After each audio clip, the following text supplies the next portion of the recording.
ஸ்ரீ ஆஸ்ட்ரோவிசன் நேயர் அனைவருக்கும் வணக்கம். நாம இப்போ செப்டம்பர் மாத ராசி பலன்களை பார்க்கலாம். இந்த மாதம் ஸ்பெஷலா சொல்ற மாதிரி எந்த கிரக சேர்க்கையும் இல்லை. இந்த மாதம் சூரியன் மட்டும் சனியோட பார்வையில இருக்கிறது கொஞ்சம் எச்சரிக்கை செய்ய வேண்டிய ஒரு ராசியா இருக்கு, சிம்ம ராசி. ஏற்கனவே சிம்ம ராசி மேல சனியோட பார்வை விழுந்துட்டு இருக்கு. இப்போ சூரியனும் போய் சிம்ம ராசியில பயிற்சி ஆகிறதுனால சூரியனும் சனியோட பார்வையை வாங்குறார்.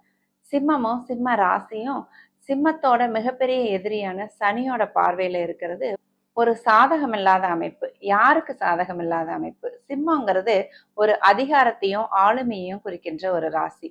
இந்த மாதிரி சிம்மமும் சிம்ம ராசியும் சனியோட பார்வையில வரும்போது அரசாள்பவரும் அரசியல்வாதிகளும் ரொம்ப கவனமா இருக்க வேண்டிய ஒரு மாதம் இது. சூரிய தசை நடக்கிறவங்களுக்கும் இது கொஞ்சம் சாதகம் இல்லாத ஒரு பலனை ஏற்படுத்தும். அதனால சூரிய தசை நடக்கிறவங்களும் கொஞ்சம் இந்த மாதம் கேர்ஃபுல்லா இருக்கணும். செப்டம்பர் 15 வரைக்கும்.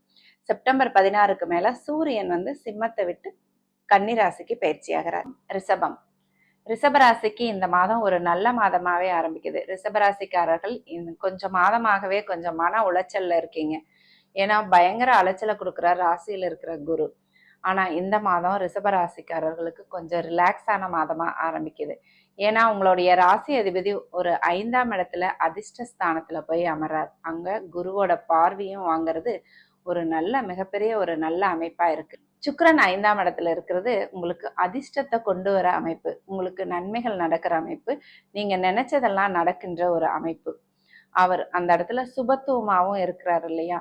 அதனால கண்டிப்பா இந்த மாதம் உங்களுக்கு ரொம்ப நல்லா இருக்கும். ரிஷபராசிக்காரர்களுக்கு உங்களுக்கும் சரி உங்களுடைய குழந்தைகளுக்கும் சரி நன்மைகள் நடக்கின்ற அமைப்பு, உங்களுக்கு அதிர்ஷ்டம் செயல்படுகின்ற ஒரு அமைப்பு, உங்களுடைய பூர்வ புண்ணியங்கள் எல்லாம் உங்களுக்கு கிடைக்கின்ற ஒரு அமைப்பு, உங்களுக்கு கேதுவால ஏற்கனவே இருந்த மனக்குழப்பம் நீங்கி ஒரு நல்ல தெளிவான சிந்தனையை கொடுக்கின்ற ஒரு நல்ல மாதம் இந்த செப்டம்பர் மாதம்.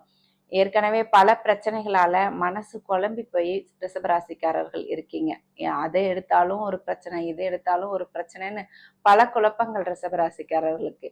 இந்த மாதம் அந்த மனக்குழப்பம் எல்லாம் கொஞ்சம் தீர்ற அமைப்பு தான். 2ஆம் இடத்துல செவ்வாய் இருக்கிறது கொஞ்சம் குடும்பத்துல ஒரு வாக்குவாதம் ஏற்படுற ஒரு அமைப்பு. கணவன் மனைவிக்குள்ளேயும் சரி, குடும்ப உறுப்பினர்கள் யாராவது இருந்தாலும் சரி, அவங்க கூட உங்களுக்கு ஒரு வாக்குவாதம் ஏற்படுற அமைப்பு இருக்கும். அதனால உங்களுடைய பேச்சை இந்த மாதம் கொஞ்சம் கம்மி பண்ணிக்கிறது ஒரு நல்லது. ஏன்னா செவ்வாய் 2ஆம் இடத்துல இருக்கும்போது கடினமான வார்த்தைகள் வெளிவரும். அதனால தேவையில்லாத பிரச்சனைகள் ஏற்படும். அதனால அதுல நீங்க கொஞ்சம் கவனமா இருந்துக்கோங்க. ரிஷபராசிக்காரர்களுக்கு இந்த வீடு வாகன அமைப்புல எல்லாம் இப்போ அந்த அளவுக்கு யோகமான பலன் இல்லை. ஏன்னா 4ஆம் இடத்த சனி பார்த்துட்டு இருக்கிறதுனால வீடு கட்டுற யோகம் இப்போ உங்களுக்கு குறைவா தான் இருக்கு. அப்படியே வீடு கட்டிட்டு இருந்தீங்கனாலும் பல பிரச்சனைகள், தடைகள், ரொம்ப லேட் ஆகிறது, லோன் வர்றதுக்கு லேட்டு, மேஸ்திரியிலிருந்து சிட்டால் வரைக்கும் ஏதாவது ஒரு பிரச்சனையை பண்ணி உங்களை ரொம்ப டென்ஷனுக்குள்ளாக்குவாங்க.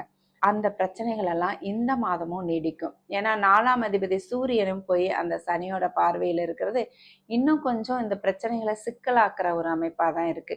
அதனால ரிஷபராசிக்காரர்கள் கொஞ்சம் பொறுமையா இருக்கணும். அடுத்த மாதம் சூரியன் 5ஆம் இடத்துக்கு பயிற்சி ஆகும்போது இந்த பிரச்சனைகள் எல்லாம் இன்னும் கொஞ்சம் விலகிற அமைப்பு இருக்கு. அம்மாவோட உடல்நிலையிலையும் நீங்க ரொம்ப கவனமா இருக்கணும். அம்மாவோட உடல்நிலையில பாதிப்பு ஏற்படுறதுக்கு வாய்ப்புகள் இருக்கு. அம்மாவோட சொந்த பந்தங்களோட ஒரு கருத்து வேற்றுமை ஏற்படுறதுக்கும் வாய்ப்புகள் இருக்கு. அதனால ரிஷபராசிக்காரர்கள் இந்த மாதம் கொஞ்சம் பேச்சுல கொஞ்சம் கவனமா இருக்கிறது நல்லது. எல்லார்கிட்டையும் ஒரு டிஸ்டன்ஸ் மெயின்டைன் பண்றதும் நல்லதுதான்.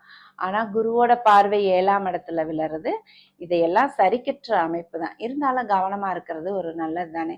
ரிஷபராசிக்காரர்களுக்கு கடந்த வருஷம் செலவுகள் எல்லாம் எக்கச்சக்கமா ஆயிட்டு இருந்தது. அந்த செலவுகளால நிறைய கடன்களும் ஏற்பட்டுட்டு இருந்தது. இப்போ அந்த கடன்களை கொஞ்சம் கொஞ்சமா அடைக்க ஆரம்பிப்பீங்க. இந்த மாதம் அதற்கான ஒரு நல்ல சூழ்நிலை தான் நிலவுது. குருவோட பார்வை 5, 7, 9ஆம் இடத்துல விழுறது ஒரு நல்ல அமைப்பு ரிஷபராசிக்கு. 7ஆம் இடத்துல குருவோட பார்வை விழுறதுனால திருமணத்திற்காக எதிர்பார்த்துட்டு இருக்கிறவங்களுக்கு ஒரு நல்ல வரன் அமையும், மனதுக்கு பிடித்த வரன் அமையும். வீட்லயும் கணவனோ மனைவியோ உங்களுடைய மனசை புரிஞ்சுக்கிட்டு நடப்பாங்க. அவங்களால உங்களுக்கு நன்மைகள் ஏற்படும். ரிஷபராசிக்காரர்கள் கூட்டு தொழில் பண்ணிட்டு இருந்தீங்கன்னா அவங்களுக்கும் இது ஒரு நல்ல நேரம். இப்ப கூட்டு தொழில் ஆரம்பிக்கிறதுக்கும் இது ஒரு நல்ல நேரமானு கேட்டா கண்டிப்பா இது ஒரு நல்ல நேரம் தான். ஏன்னா குருவோட பார்வை 7ஆம் இடத்துக்கு விழுறதுனால இப்போ பார்ட்னர்ஷிப் பிஸ்னஸ் உங்களுக்கு ஒத்து வர ஒரு சூழ்நிலையா தான் இருக்கு. என்ன சனி 10ஆம் இடத்துல இருக்கிறது கொஞ்சம் தொழில் அமைப்புக்கு ஒரு சாதகமற்ற அமைப்பு தான்.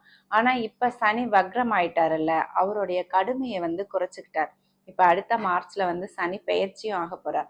அதனால நீங்க தாராளமா கூட்டு தொழில் ஆரம்பிக்கலாம். அது சக்சஸும் ஆகும். ராகு 11ஆம் இடத்துல இருக்கிறது உங்களுக்கு எதுலேயும் லாபத்தையும் வெற்றியையும் கொடுக்கக்கூடிய ஒரு அமைப்பு. அந்த ராகுவை இந்த மாதம் சுக்கிரன் வந்து பார்க்குறார். சுபத்துவமான சுக்கிரன் வந்து பார்க்குறார். அதனால உங்களுக்கு இந்த மாதம் கண்டிப்பா தொழில்ல வேலையில அதிகமான லாபம் உங்களுக்கு கிடைக்கும். எதுலேயும் ஓரளவுக்கு வெற்றி கிடைக்கும். இத்தனை நாளா ஒரு வேலையை முடிக்கணும்னா ரொம்ப அலையணும், ரொம்ப ட்ரை பண்ணணும். இந்த மாதம் உங்களுக்கு ஓரளவுக்கு அதிர்ஷ்டமும் உங்களுக்கு கை கொடுக்கும். வெற்றி வாய்ப்பும் உங்களுக்கு நல்லபடியா இருக்கு. வெற்றிக்கான ஸ்தானமும் உங்களுக்கு நல்லதா இருக்கிறதுனால கண்டிப்பா உங்களுக்கு சுலபமாகவே அந்த வெற்றி கிடைக்கும். உங்களுடைய ராசிக்கு 9ஆம் இடத்துல குரு பார்வை விலகிறதுனால உங்களுடைய தந்தை சம்பந்தப்பட்ட அனைத்து அமைப்புமே உங்களுக்கு நல்லா இருக்கும். தந்தையால நல்ல உதவிகள் கிடைக்கும் உங்களுக்கு. உங்களுடைய தந்தையே ஒரு நல்லா இருக்கிற ஒரு அமைப்பு. உங்களுடைய தந்தையால உங்களுக்கு உங்களுடைய தந்தையோட சொத்துக்கள் கிடைக்கிற அமைப்பு, உங்களுடைய தந்தை உறவினர்கள் மூலம் உங்களுக்கு நன்மைகள் கிடைக்கின்ற அமைப்பெல்லாம் இருக்கு. உங்களுடைய 12ஆம் இடத்துலயும் எந்த கிரகமும் இந்த மாதம் இல்லை, எந்த கிரகமும் பார்க்கல. அதனால ரிஷபராசிக்காரர்கள் வீண் விரயங்கள்ல இருந்து இந்த மாதம் தப்பிச்சிட்டீங்க. இந்த மாதம் செலவுகள் எல்லாம் உங்களுக்கு ஒரு கட்டுக்குள்ள வரும். ரிஷபராசிக்காரர்களுக்கு ரொம்ப நாளைக்கு பிறகு இந்த மாதம் தான் ஓரளவுக்கு நல்ல பலனே வந்திருக்கு. ரிஷபராசிக்காரர்களுக்கு குழந்தை பாக்கியம் கிடைக்கிற அமைப்பு இந்த மாதம் இருக்கு. அடுத்ததான் மாணவர்களுக்கு ரிஷபராசியை பொறுத்த வரைக்கும் 4ஆம் இடத்தை சனி பார்க்கறது, 4ஆம் அதிபதியை சனி பார்க்கறது அவ்வளோ நல்ல விஷயம் இல்லை. கல்வியில கொஞ்சம் தடைகள் இருக்கும். இப்போ கவுன்சிலிங் போற மாணவர்களுக்கு, காலேஜ் படிக்க போற மாணவர்களுக்கு கவுன்சிலிங்ல எல்லாம் ரொம்ப டஃப் கொடுக்கும். ஒரு நல்ல காலேஜ் நல்ல கோர்ஸ் எடுக்கணும்னா ரொம்ப டஃப் கொடுக்கும். நீங்க நினைச்ச கோர்ஸ் நீங்க நினைச்ச காலேஜ் கிடைக்காம கடைசியில ஏதோ ஒரு காலேஜ் கிடைக்கிற மாதிரி ஒரு அமைப்பு இருக்கும். ஏன்னா 4ஆம் இடத்தை சனி பார்க்கறது உங்களுக்கு அவ்வளோ ஈஸியா நல்ல பலன்களை கொடுத்துட மாட்டார். அதனால மாணவர்கள் படிப்பு விஷயத்துல விடாமுயற்சியோட இருக்கணும். பொதுவா பார்க்கும்போது ரிஷபராசிக்காரர்களுக்கு இந்த மாதம் ஒரு நல்ல மாதம் தான்.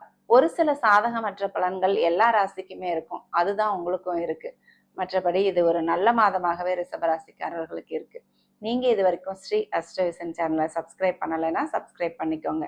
பெல் பட்டனையும் அழுத்திக்கோங்க. லைக் பண்ணுங்க, கமெண்ட் பண்ணுங்க, ஷேர் பண்ணுங்க. நன்றி. வாழ்க வளமுடன்.